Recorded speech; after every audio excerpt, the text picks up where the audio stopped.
welcome back to Simply Biology. In today's video we're going to be looking at the processes of clinical trials. We're going to be looking at the different phases from 1 to 4. We're going to be looking at blind trials and double blind trials, and we're also going to be looking at what a clinical trial is and why it is necessary. So without further ado, let's get started. So a clinical trial is a trial that must be done to test the effectiveness of drugs before they are licensed and can be made available to the patients on the NHS. Some estimate that only 0.1% of new drugs reach the stage of clinical trials. So therefore, obviously not a very big percentage of these drugs that are developed actually are safe and can be used to test on patients.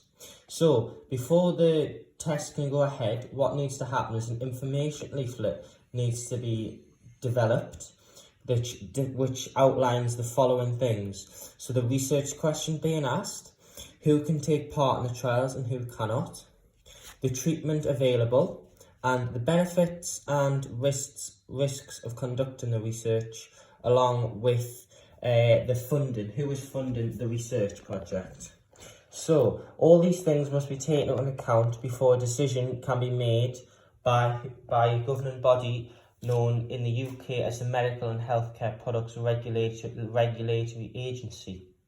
So clinical trials consist of a series of 4 phases. So we're now going to look at each of these 4 phases in turn. So we'll start with phase 1. So phase 1 trials usually involve between 10 to 20 people, and patients will initially be given low doses which test the upper limit of a safe dose.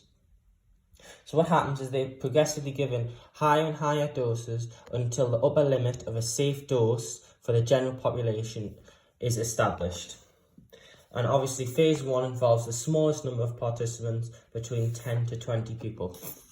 Phase 2. So this phase tests the effectiveness in the drug and whether it works well enough to enter phase 3.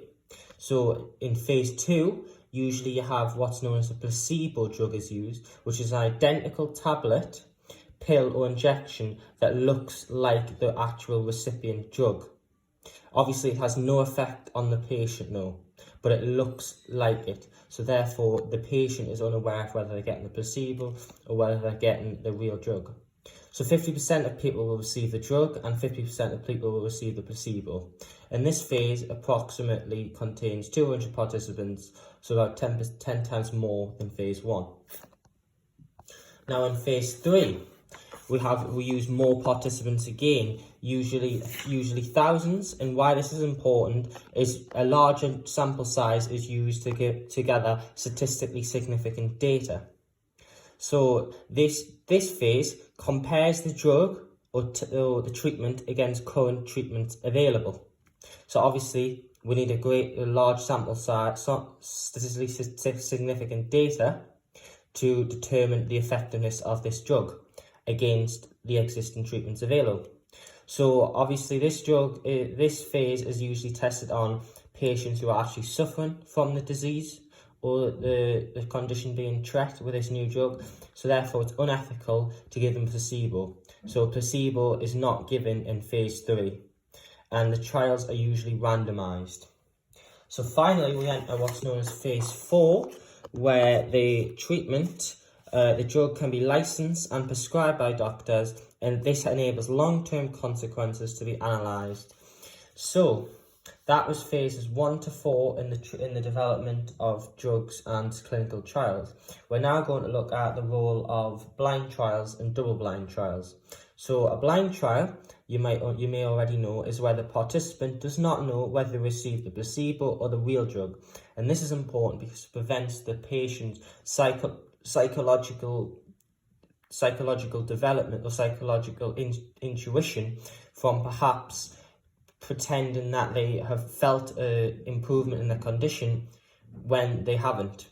So what this means is the patient's psychology may affect how they answer particular questions, i.e. how did you feel after taking the drug?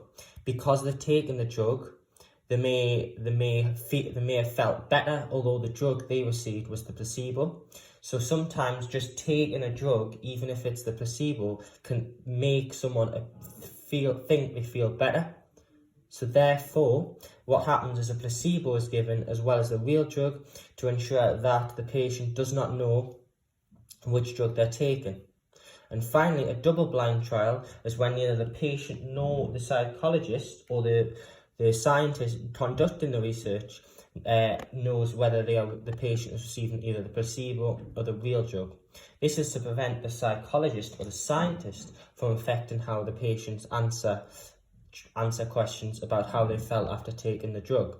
So it prevents both the patient and the psychologist's psychological intuition from affecting the answers to the drug trial.